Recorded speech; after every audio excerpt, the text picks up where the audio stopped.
just obviously we're in the middle of finals. Got today, I think, taken care of, and we got tomorrow. A couple of them have some tomorrow, but wrapping up our first semester, I'm really proud of our team and my players. I think our student athletes have done another great job in the classroom. We're coming off of back-to-back 3.4, 3.44 teen GPAs last fall and spring, and I think this semester should be another 3-point plus term. Jazz is one of two kids on our team that's probably going to make a 4-point, and I'm really proud of her. Anriel's in her grad school and doing well also. So just trying to get them finished up, and then we've obviously got a big week. Friday night, going down and playing a very talented Southern Miss team. Joy Lee's great coach, always has those kids ready. We'll have to play down there on their floor. Hoping we'll have a lot of people from the coast come up for our game, like they always do. It's a tip-off at 6, and we'll have to go down there and play well. They've started off pretty well, 6-3, I believe, in their first 9, and shooting the ball extremely well, 46% from the field, and scoring 67 points a game. So we're going to have to go down there and play well. They're going to do some things that could potentially bother us, that have bothered us this year already. And so this week's practice has had to, we've had to work around final schedules and studying and everything else. But these next couple of days will be real important for us getting ready for Friday night. Vic, you mentioned that you did say the players haven't seen the film in Marquette yet, right? Right. What's been the teaching points from that game before showing them the film? What were some things that you wanted to work on in practice? Because I know that you weren't happy about some things in that game. I know you were happy to win, but right. What were some things that y'all worked on last week or so? Obviously, our transition defense is something that we've spent some time on, and it's really not rocket science, and it's not anything that complicated. It's just a matter of cleaning some things up, and at the same time, we've worked on some late shot clock offense. Spacing on offense. Our spacing was really bad the other night, and so we've worked on that as well. Gave them the weekend off where they could really focus on their academics, and so Monday and Tuesday kind of was a little bit of getting rust knocked off a little bit, and just getting our legs back under us. But today and tomorrow is going to be real critical for us to get back to really cleaning up some technique issues that we have, and getting ready for this little 3-game stretch run that we've got to finish out the fall semester. Come over to that. Thank you, Bill. When you put the schedule together for this season, what was your thinking about how you lined up the games in terms of where they fell, and then about the upcoming road trip? How did you want to place that, and why did you want to place it where it is? Yeah, so it's becoming increasingly difficult to schedule here at Mississippi State. Hard to get people to come here and play. If you get a home and home, everybody wants you to come there first, or in any case, I knew we were going to be a young team before I ever knew we were going to get Anriel, before I knew we were going to get Andy eligible. We had some games early where I felt like I could play some young kids and get them some confidence. Virginia was the wild card, knowing that they had 3 starters back, including 6'9". We had them early in the second game, and obviously Andy played well that day, and really our whole team played well. But not knowing those 2 kids were going to be here, well, I thought it was important we got some young kids, some viable, important playing time. And then I knew the schedule would get hard in a hurry at Texas, Marquette at home, and now having to go on the road for 3.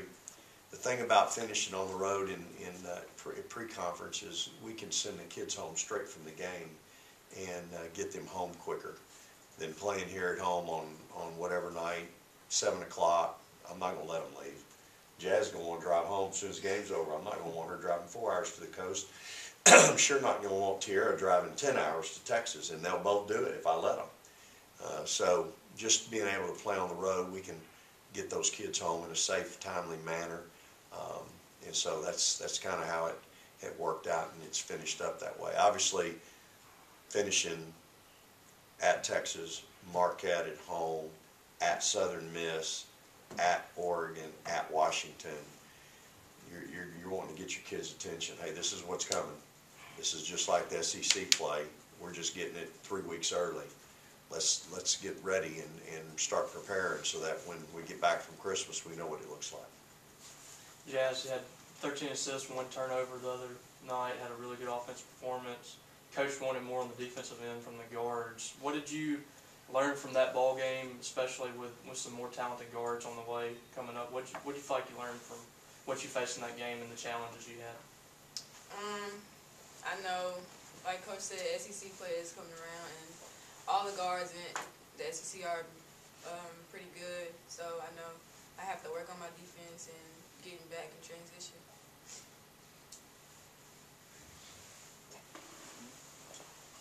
Anriel, how do you think that the schedule has prepared you guys in terms of maybe following a progression, like Coach said, getting some of the younger players some playing time initially and then allowing you and Andrew to kind of get acclimated to the system?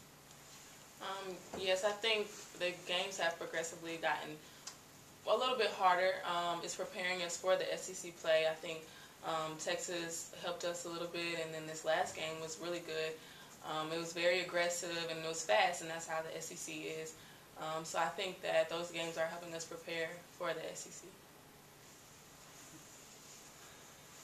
Vic, scheduling Southern Miss and other in-state teams, is that something you look to do every year, play not just for your home fan base, but for the sake of the basketball in the state as well? Absolutely. I mean, this has been a long-standing series for many, many years, long before I got here with Southern. Next year, we're going to go to Jackson and play Jackson State down there. And, again, not many teams would do that, but again, I'm glad to do it. Number one, I have a lot of respect for Jackson State and their staff, and give me a chance to bring our kids to the state capitol and play. And so we're excited about doing that and appreciate them wanting to do that instead of just wanting a game guarantee game and be done with it. So it's appreciate it. I like taking my team all over the state. We're going to play in Tupelo next year, and so and that might be a game where we play a UALR, who has to return. So you never know. I mean, I'm just talking off the top of my head here, but yes, I do like going all over this state and playing. I love our state. I love our fans in this state are so passionate. They love our kids, and I like taking them on the road and playing in different venues across this great state. I know with Blair playing at Starkville High and the relationship you have with Coach Williams over there, you've seen them play.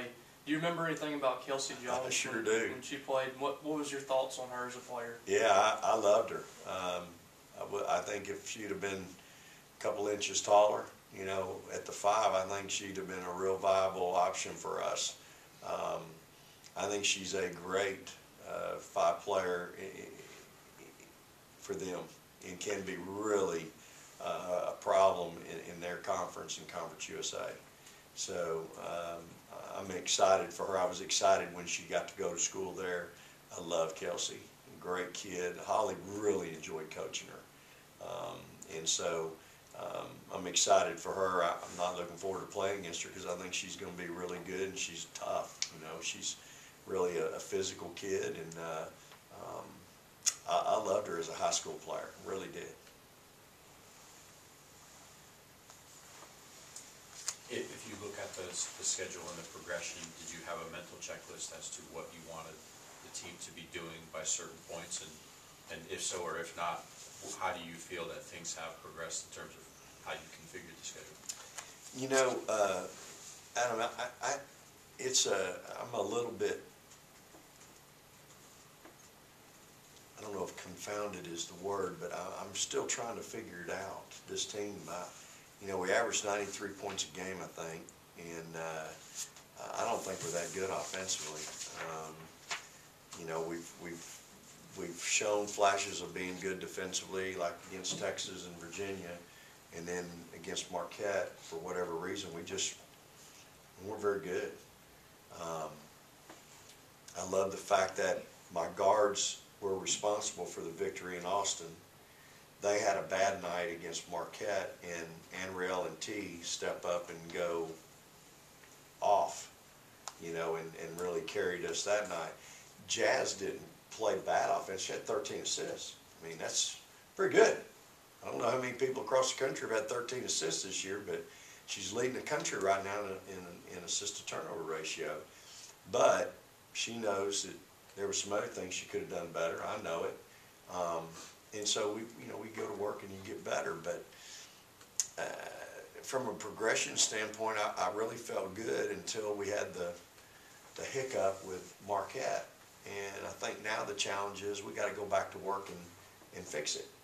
You know, if you think it's not going to rear its head again, you're sadly mistaken. And so we've got to get back to work and fix it. And the only way to do that is get in the gym. And you know, I gave them Saturday. Friday was just we worked out 2 hours. I got them in, got them out, and we didn't do a whole lot to me of anything that was meaningful. Gave them Saturday, Sunday off. Monday, I had to knock all the rust off that they had developed over Saturday and Sunday being off. Yesterday, we finally were in the gym and we got some things done, but it wasn't a great practice. But we were in there and we were able to work. I'm hoping today we're sharper, you know, we're better, and we can get in there and get some work done. And I'm going to get some work done in the film room today and tomorrow. So I think the kid, you know, the film doesn't lie. When they see it on film, I think it really helps teach and drive home the points that we've been trying to tell them as coaches. Going back to Danny P. Got time for one or two more. Jazz, Coach talked about people from the coast coming up for the Southern Miss game. I think you've had that experience before, family coming up. Just talk about how special that is for you. It's very special knowing that they're an hour out. And, I have some family in Hattiesburg that can come up and visit and see me play. So I think that's a special moment for me and my Coach doesn't have a ruler, Anriel, so I'm not going to get my knuckles wrapped. Old Catholic school reference. What do you remember about Oregon from last season, having played them a couple times? Well, when I was at my alma mater, we lost, I think we played them twice last year. We lost more than 20 both times. I remember that they were very fast and they came out ready to play both games that we played them. Their post players were really good. Of course, their guards were good as well. They played really well together. They all had chemistry. And we weren't ready. My former team, we weren't ready to play, so both games. But yeah, I'm excited to play them. I'm excited to play them because I would like to win, so. I'm going to ask a follow-up. Knowing what you know about this team and what you guys have accomplished so far, and knowing what they have back, they have a lot of the same pieces back from last season. How do you feel that this group matches up, and what kind of a challenge will it be to obviously play on their home court too? Right. Well, it's definitely a different team, and I feel that we have all the pieces that we need. We just have to be able to come out there ready to play, and we need to listen to our coaches. They'll give us what we need. It's just a matter of us executing what we're supposed to do. I think if we do that and, you know, be ready, we'll be good. Okay. Thanks, guys. Thank you, guys. All right, praise the Lord, go Dogs.